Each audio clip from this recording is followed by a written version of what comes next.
রাসূলুল্লাহ সাল্লাল্লাহু আলাইহি ওয়াসাল্লাম রওনা দিয়েছেন তার সাহাবীদেরকে নিয়ে। একটু জায়গায় থেমে গেছেন, বলতেছেন, সাহাবীরা তোমরা আমাকে পরামর্শ দাও, আমি কী করতে পারি? আমরা তো মূলত আসছিলাম আবু সুফিয়ানের বাণিজ্য কাফেলা আক্রমণ করার জন্য।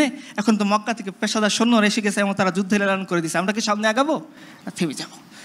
তো আবু বকর, উমর, উসমান সবাই তো তাকড়া। তারা বলছেন, ইয়া রাসূলুল্লাহ আমরা আপনার সাথে যুদ্ধ করবো, আপনি সামনে আগবাড়েন। রাসূলুল্লাহ সাল্লাল্লাহু আলাইহি ওয়াসাল্লাম তারপরেও দাঁড়াই আছেন, বলতেছেন, সাহাবীরা তোমরা আমাকে পরামর্শ দাও। তখন আনসারী সাহাবীরা বুঝতে পারছেন যে আল্লাহ রাসূল সাল্লাল্লাহু আলাইহি ওয়াসাল্লাম এই কথা আনসারীদেরকে ইন্ডিকেট করে বলতেছেন।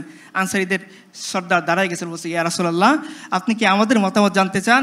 বলছে, হ্যাঁ তোমরা আমাকে পরামর্শ দাও। তো ওই সাহাবীরা বলতেছেন, ইয়া রাসূলুল্লাহ আপনি আমাদেরকে এগিয়ে চলেন, যদি সামনে কোনো সমুদ্র থাকে আর আপনি যদি নির্দেশ দেন এই সমুদ্র ঝাঁপিয়ে পড়তে হবে, আমরা সবাই আমাদের ঘোড়সওয়ার নিয়ে সমুদ্রের মধ্যে ঝাঁপিয়ে পড়বো।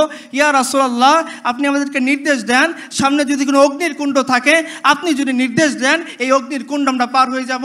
আমরা মুসার কওমের মধ্যে বলবো না আপনি আর আপনার রব গিয়ে যুদ্ধ করেন, আমরা এখানে বসে আছি, বরঞ্চ আপনি আগায় যান আপনার রবের সাহায্য নিয়ে। ইনশাআল্লাহ আমরা হলাম যোদ্ধা জাতি, কালকে শত্রুর মোকাবেলায় আমরা এমনভাবে লড়াই করব যে আপনার চোখ জুড়াই যাবে। তো রাসূলুল্লাহ সাল্লাল্লাহু আলাইহি ওয়াসাল্লাম এদেরকে নিয়ে সামনে আগবাড়লেন। বাহনের সংকট দেখা দিল, 3 জনের জন্য একটা বাহন। ঠিক একই বাহন ইমামুল মুরসালিন, সাইয়্যিদুল আম্বিয়া, খাতামুন নবিয়্যিন, নবীনা মুহাম্মদুর রাসূলুল্লাহ সাল্লাল্লাহু আলাইহি ওয়াসাল্লাম, উনিও সেই 3 জনের একজন, যিনি বাহন শেয়ার করে চলতেছেন।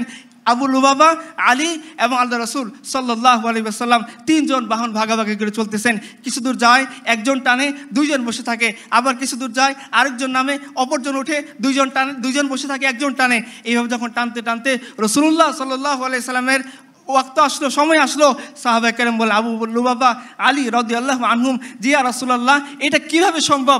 আপনি ইমামুল আম্বিয়া, আমাদের নবী, আমরা জীবিত আছি, আপনি উঠে রশি টেনে নিয়ে যাবেন আর আমরা উটের উপরে বসে থাকবো? এটা হইতে পারে না, আমরা সহ্য করতে পারবো না। ইয়া রাসূলুল্লাহ আপনি উটের উপরে বসেন, আমরা তো আছি, আপনার জন্য আমার জীবন কুরবান, ফিদাকা আবি ওয়া উম্মি। ইয়া রাসূলুল্লাহ সেখানে আপনি উটের দড়ি টেনে নিয়ে যাবেন, আমরা 2 সাহাবী এই উটের উপরে বসে থাকবো?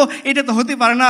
রাসূলুল্লাহ সাল্লাল্লাহু আলাইহি সাল্লাম তখন জবাব দিয়ে বলতেছিলেন, পৃথিবীর মানুষ শুনে রাখেন, ইতিহাস শুনে রাখো, এই লোকের অত্যাচারী সম্পদ লুটেরারা তোমরা শুনে রাখো।